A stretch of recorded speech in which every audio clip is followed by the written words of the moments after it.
வணக்கம். இலங்கை செய்திகளுடன் நான் நிரோஷன். விரிவான செய்திகளுக்கு முன் தலைப்புச் செய்திகள். நாகப்பட்டினத்திலிருந்து காங்கேசந்துறை வரையான கப்பல் சேவையை மீள ஆரம்பிக்கப்பட உள்ளதாக அறிவிப்பு. வெளிநாடுகளில் உள்ள இளைஞர்களின் தெரிவாக முறை தேசிய மக்கள் சக்தி இருக்க வேண்டும் என அனுருகுமார திசாநாயக்க உரை. அரசாங்கத்தை பிரதிநிதித்துவப்படுத்தும் கட்சிகள் தமது ஜனாதிபதி வேட்பாளரை தற்போதைக்கு அறிவிப்பதில்லை என்று முடிவு. லாபமடையும் அரசு நிறுவனங்களை மறுசீரமைக்கும் செயற்பாடுகளே முன்னெடுக்கப்படுகிறது. காமினி லொக்குகை குற்றச்சாட்டு. தொடர்வது விரிவான செய்திகள். தமிழ்நாட்டின் நாகப்பட்டினத்திலிருந்து காங்கேசந்துறை வரையான கப்பல் சேவையை மீள ஆரம்பிக்கப்பட உள்ளதாக அறிவிக்கப்பட்டுள்ளது.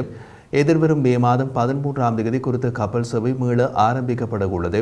இந்தியா மற்றும் இலங்கைக்கு இடையே கப்பல் போக்குவரத்தை மீளவும் ஆரம்பிக்க வேண்டும் என பல வருடங்களாக விடுக்கப்பட்ட கோரிக்கைக்கு அமைய கடந்த அக்டோபர் மாதம் நாகப்பட்டினத்திலிருந்து இலங்கைக்கான பயணிகள் கப்பல் சேவை இந்திய பிரதமர் நரேந்திர மோடியால் ஆரம்பித்து வைக்கப்பட்டது. சரியாபாணி என்ற கப்பலே இதன் பொது சேவையில் ஈடுபடுத்தப்பட்டது. எனினும் சீரற்ற காலநிலை காரணமாக குறித்த கப்பல் சேவை ஒரு வார காலத்திலேயே கைவிடப்பட்டது. அத்துடன் கப்பல் போதுமான பயணங்களில் ஈடுபடவில்லை என்றும் அறிவிக்கப்பட்டது. இந்த நிலையில் மீளவும் குறித்த கப்பல் சேவை எதிர்வரும் மே மாதம் ஆரம்பிக்கப்படுகிறது. அதற்காக அந்தமானில் தயாரிக்கப்பட்ட சிவகங்கை என்ற கப்பல் சேவையில் ஈடுபடுத்தப்பட உள்ளதாகவும் அறிவிக்கப்பட்டுள்ளது.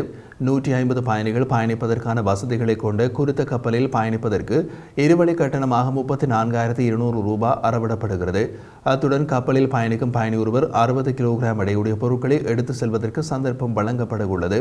எவ்வாறாயினும் பொதியொன்றின் எடை 20 கிலோகிராமுக்கு உட்பட்டதாக அமைய வேண்டும் என்றும் அறிவிக்கப்பட்டுள்ளது. பொருளாதார நெருக்கடி காரணமாக உரிய நேரத்தில் சிகிச்சை பெற்றுக்கொள்ள முடியாமல் பல்வேறு நோய் நிலைமைகளுக்கு ஆளாகி மனநல பிரச்சினைகள் அதிகரிப்பது போன்ற காரணங்களால் உயிரிழப்பவர்களின் எண்ணிக்கை அதிகரித்துள்ளது. பதிவாளர் நாயகம் திணைக்களத்தின் சிவில் பதிவுகள் பிரிவின் சிரேஷ்ட பிரதி பதிவாளர் நாயகம் சட்டத்தரணி லக்ஷிகா கனேபொல இதனை தெரிவித்துள்ளார். 2000 ஆண்டில் நாட்டின் ஆண்டு சராசரி இறப்பு எண்ணிக்கை 1,40,000 காணப்பட்டது. அந்த எண்ணிக்கை தற்போது 1,80,000 அதிகரித்துள்ளது.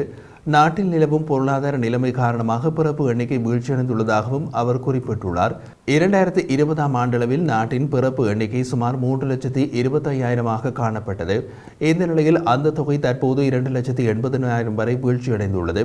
இதேவேளை பொருளாதார நெருக்கடி மற்றும் சமூக பிரச்சினைகள் காரணமாக இளைஞர் யுவதிகள் விவாகரத்து செய்து கொள்ளும் நிலைமை அதிகரித்து வருவதாக பதிவாளர் நாயகம் திணைக்களத்தின் சிவில் பிரிவுகள் பதிவின் சிரேஷ்ட பிரதி பதிப்பாளர் நாயகம் சட்டத்தரணி லக்ஷிகா கனேபொல குறிப்பிட்டுள்ளார். ஊழியர் சேமலாப நிதிக்கு வழங்கப்பட்டிருந்த 9% வட்டி விகிதத்தை 13% அதிகரிப்பதற்கு அரசாங்கம் தீர்மானித்துள்ளதாக நிதி ராஜாங்க அமைச்சர் ரஞ்சித் சேம்பலாப்பட்டிய தெரிவித்தார். கொழும்பில் ஊடகங்களுக்கு கருத்து தெரிவிக்கும் போது இதனை தெரிவித்த நிதி ராஜாங்க அமைச்சர் ரஞ்சித் சேம்பலாப்பட்டிய முன்னதாக ஊழியர் சேமலாப நிதிக்கு 9% வட்டி விகிதமே வழங்கப்பட்டிருந்தது எனவும் எமது நாட்டில் ஊழியர் சேமலாப நிதியின் வாய்ப்பு தொகை மிகவும் அதிகமாகும் என்றும் தெரிவித்தார். இதில் 27 லட்சம் உறுப்பினர்கள் காணப்படுகின்றனர். 2023ஆம் ஆண்டு ஊழியர் சேமலாப நிதியின் வருங்கால வைப்பு நிதியை முதலீடு செய்து அதில் ஈட்டிய பணத்தில் 9%க்கு பதிலாக 13% வழங்க அரசாங்கம் தயாராக உள்ளது. இந்த வட்டி விகிதம் குறைந்தபட்ச விகிதமாக 9% காணப்பட்டிருந்தது.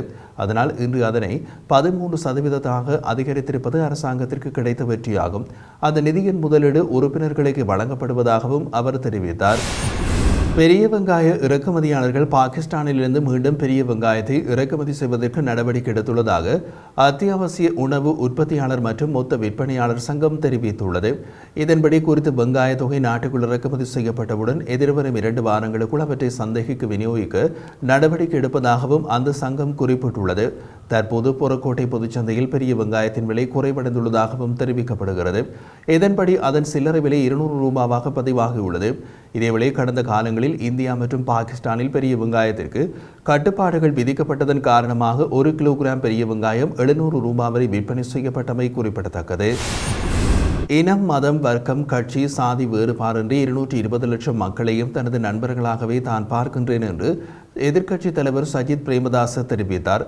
பிரபஞ்சம் தகவல் தொழில்நுட்ப வேலை திட்டத்தின் கீழ் 166வது கட்டமாக 10 லட்சம் ரூபாய் பெறுமதியான ஸ்மார்ட் வகுப்பறை உபகரணங்கள் கம்பஹா அத்தனகல்ல ஊராப்பொலு மகாவித்தியாலயத்திற்கு வழங்கி வைக்கும் நிகழ்வு கடந்த ஏப்ரல் 27ஆம் தேதி இடம்பெற்றது. இந்த நிகழ்வில் கலந்து கொண்டு உரையாற்றும் போது அவர் மேற்கண்டவாறு தெரிவித்திருந்தார். இந்த நிகழ்வில் பாடசாலையின் இதர தேவைகளுக்காக 1 லட்சம் ரூபாய் நிதியினை பாடசாலை அபிவிருத்தி சங்கத்தினரிடம் நன்கொடையாகவும் வழங்கி வைத்தார். இந்த நிலையில் தொடர்ந்து பேசிய அவர் வாக்குகளை சுருட்டிக் கொள்வதற்காகவே சிங்களம் மட்டும் தமிழ் மட்டும் என்று கூறி பிரிவினைகளை தோற்றுவிக்க முனைகின்றார்கள். இந்த பொய்களை நம்பி ஏமாந்து விட வேண்டாம். பொய்யான தீவிரவாத அரசியலை முன்னிலைப்படுத்தி பாடசாலை, பல்கலைக்கழகங்கள், நூலகங்களை எரித்த காலம் இருந்தது. மீண்டும் அத்தகையதொரு காலம் நமக்கு தேவையில்லை என்றும் எதிர்க்கட்சித் தலைவர் தெரிவித்தார். 2019 ஆண்டு ஜனாதிபதி தேர்தலில் முன்னாள் ஜனாதிபதி கோட்டாபய ராஜபக்சவை ஆட்சிக்கு கொண்டு வருவதற்கு வெளிநாடுகளில் உள்ள இளைஞர்கள் முக்கிய பங்காற்றியதாக குறிப்பிட்டு அனுருகுமார திசாநாயக்க இம்முறை அவர்களின் தெரிவாக தேசிய மக்கள் சக்தி இருப்பதாக தெரிவித்துள்ளார். ஸ்வீடனுக்கு விஜயம் மேற்கொண்டுள்ள தேசிய மக்கள் சக்தியின் தலைவர் அனுருகுமார திசாநாயக்க ஸ்டாக்ஹோமில் நடைபெற்ற கூட்டத்தில் உரையாற்றும் போது இந்த விடயத்தை தெரிவித்துள்ளார். இதன்படி வெளிநாடுகளில் உள்ள இளைஞர்கள் தற்போது அரசியல் மாற்றம் மற்றும் இலங்கைக்கான புதிய மாற்றத்திற்காக பிரச்சாரம் செய்து வருவதாகவும் அந்த மாற்றத்தை ஏற்படுத்த தேசிய மக்கள் சக்தி விருப்பம் கொண்டுள்ளதாகவும் அவர் குறிப்பிட்டுள்ளார். இந்த நிலையில் ஸ்வீடனில் வாழும் இளைஞர்கள் வாக்களிப்பில் கலந்து கொள்ள வேண்டும் எனவும் அவ்வாறு இல்லாத பட்சத்தில் நிகழ்நிலை பிரச்சாரத்தை மேற்கொள்ளுமாறும் அவர் வலியுறுத்தியுள்ளார். மேலும் எதிர்வரும் தேர்தல்களில் வெளிநாடுகளில் உள்ள இளைஞர்கள் முக்கிய சக்தியாக இருப்பதாக தெரிவித்த அனுருகுமார திசாநாயக்க அதிகாரத்தை பெறுவதற்கும் அதிகாரத்தை பெற்ற பின்னர் நாட்டை அபிவிருத்தி செய்வதற்கும் தேசிய மக்கள் சக்திக்கு ஆதரவளிக்குமாறும் கேட்டுக்கொண்டார். அத்துடன் கோட்டாபயவை ஆட்சிக்கு கொண்டு வருவதில் முக்கிய பங்காற்றிய புலம்பெயர் இளைஞர்கள் மக்களின் அபிலாஷைகளை தகர்த்தறிந்த பின்னர் அவரை வீட்டுக்கு செல்ல வேண்டும் என்ற கருத்தை உருவாக்கியதாகவும் அனுருகுமார இதன்போது சுட்டிக்காட்டினார். நஷ்டமடையும் அரசு நிறுவனங்களை மறுசீரமைப்பதாக குறிப்பிட்டுக் கொண்டு லாபமடையும் அரசு நிறுவனங்களை மறுசீரமைக்கும் செயற்பாடுகள் மாத்திரமே முன்னெடுக்கப்படுகிறது. அரசு நிறுவனங்களின் ஊழியர்களின் உரிமை மற்றும் நலன் பாதுகாக்கப்பட வேண்டும் என்பதை ஜனாதிபதியிடம் வலியுறுத்தியுள்ளோம் என ஆளும் தரப்பின் பாராளுமன்ற உறுப்பினர் காமிலி லோகுகே தெரிவித்தார். கொழும்பில் நேற்றைய தினம் ஞாயிற்றுக்கிழமை இடம்பெற்ற ஊடகவியலாளர் சந்திப்பொன்றின் போது அவர் மேற்கண்டவாறு குறிப்பிட்டுள்ளார். அவர் மேலும் கூறுகையில் மேதின கூட்டத்தை பிரம்மாண்டமான முறையில் கொண்டாட உள்ளோம். பெருமளவான தொழிலாளர்களை உள்ளடக்கிய வகையில் மேதின கூட்டத்தை நடத்தி எமது பலத்தை உறுதிப்படுத்துவோம். மேதின கூட்டத்தின் போது முக்கிய அரசியல் தீர்மானங்கள் அறிவிக்கப்படும். ஜனாதிபதி ரணில் விக்ரமசிங்கவை நாங்களே தெரிவு செய்தோம். அவர் தலைமையிலான அரசாங்கத்தை தோற்றுவித்துள்ளோம். ஆகவே எமது கோரிக்கைகள் மற்றும் நிலைப்பாடுகள் தொடர்பில் அவர் கவனம் செலுத்த வேண்டும். வெளிநாட்டு முதலீடுகளுக்கும் அரசு நிறுவனங்கள் மறுசீரமைப்புக்கும் நாங்கள் எதிர்ப்பு தெரிவிக்கவில்லை. நஷ்டமடையும் அரசு நிறுவனங்களை மறுசீரமைப்பதாக குறிப்பிட்டுக் கொண்டு லாபமடையும் அரசு நிறுவனங்கள் மறுசீரமைக்கும் செயற்பாடுகள் மாத்திரமே முன்னெடுக்கப்படுகின்றன. அரசு நிறுவனங்களை தனியார் மயப்படுத்தும் செயற்பாடுகளுக்கு ஒருபோதும் ஒத்துழைப்பு வழங்க மாட்டோம். லாபமடையும் நிறுவனங்களினதும் நஷ்டமடையும் நிறுவனங்களினதும் ஊழியர்களின் நலன் பாதுகாக்கப்பட வேண்டும் என்பதை ஜனாதிபதியிடம் வலியுறுத்தியுள்ளோம். முன்னாள் ஜனாதிபதி மைத்திரிபால சிறிசேனவுக்கு காலம் பதிலளித்துள்ளது. 2014 ஆண்டு நமக்கு துரோகம் அழைத்துவிட்டு ஐக்கிய தேசிய கட்சியோடு கூட்டணி அமைத்து நல்லாட்சி அரசாங்கத்தை தோற்றுவித்தார்.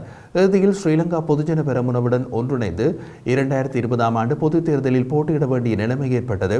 மைத்திரிபால சிறிசேன ஸ்ரீலங்கா சுதந்திர கட்சியிலிருந்து வெளியேற்றினார். நீதிமன்றம் அவருக்கு இடைக்கால தடை உத்தரவு பிறப்பித்துள்ளது. சுதந்திர கட்சியின் நிலைமை கவலைக்குரியது என்று குறிப்பிட்டார். அரசாங்கத்தை பிரதிநிதித்துவப்படுத்தும் எந்த ஒரு கட்சியும் தமது ஜனாதிபதி வேட்பாளரை தற்போதைக்கு அறிவிப்பதில்லை என்ற இணக்கப்பாட்டிற்கு வந்துள்ளன. இதன்படி தேர்தல்கள் ஆணைக்குழு தேர்தலை உரிய நேரத்தில் அறிவித்த பின்னரே ஜனாதிபதி வேட்பாளர் தொடர்பாக கருத்து வெளியிட முடிவு செய்யப்பட்டுள்ளது. ஜனாதிபதி ரணில் விக்ரமசிங்க தலைமையில் அண்மையில் இடம்பெற்ற ஆளும் கட்சியின் நாடாளுமன்ற உறுப்பினர்கள் குழுவின் விசேட கூட்டத்தில் இந்த தீர்மானம் எடுக்கப்பட்டுள்ளது. இந்த சந்திப்பில் பிரதமர் தினேஷ் குணவர்தன, முன்னாள் ஜனாதிபதி மஹிந்த ராஜபக்ச மற்றும் ஆளும் கட்சியினை பிரதிநிதித்துவப்படுத்தும் நாடாளுமன்ற உறுப்பினர்களும் கலந்து கொண்டார்கள். எவ்வாறாயினும் இம்முறை ஆளும் கட்சியை பிரதிநிதித்துவப்படுத்தும் கட்சிகள் தனித்தனியாக மேதின பேரணிகளை நடத்துவதற்கு இணக்கப்பாட்டுக்கு வந்துள்ளன. அதன்படி ஸ்ரீலங்கா பொதுஜன பெரமுன, ஸ்ரீலங்கா சுதந்திர கட்சி மற்றும் ஐக்கிய தேசிய கட்சி ஆகியன மே 1ஆம் தேதி தனித்தனியாக பேரணிகளை நடத்த தீர்மானித்துள்ளன. இதேவேளை இந்தியா, சீனா மற்றும் அமெரிக்கா ஆகிய நாடுகள் எதிர்வரும் ஜனாதிபதி தேர்தல் தொடர்பாக வழமையை விட அதிக கவனம் செலுத்தி வருகின்றன. இலங்கையில் உள்ள அந்த நாடுகளின் தூதுவர்கள் இலங்கையின் பிரதான அரசியல் கட்சிகளின் தலைவர்களிடம் குறித்த விடயத்தை தெரிவித்துள்ளதாகவும் தகவல்கள் வெளியாகியுள்ளது.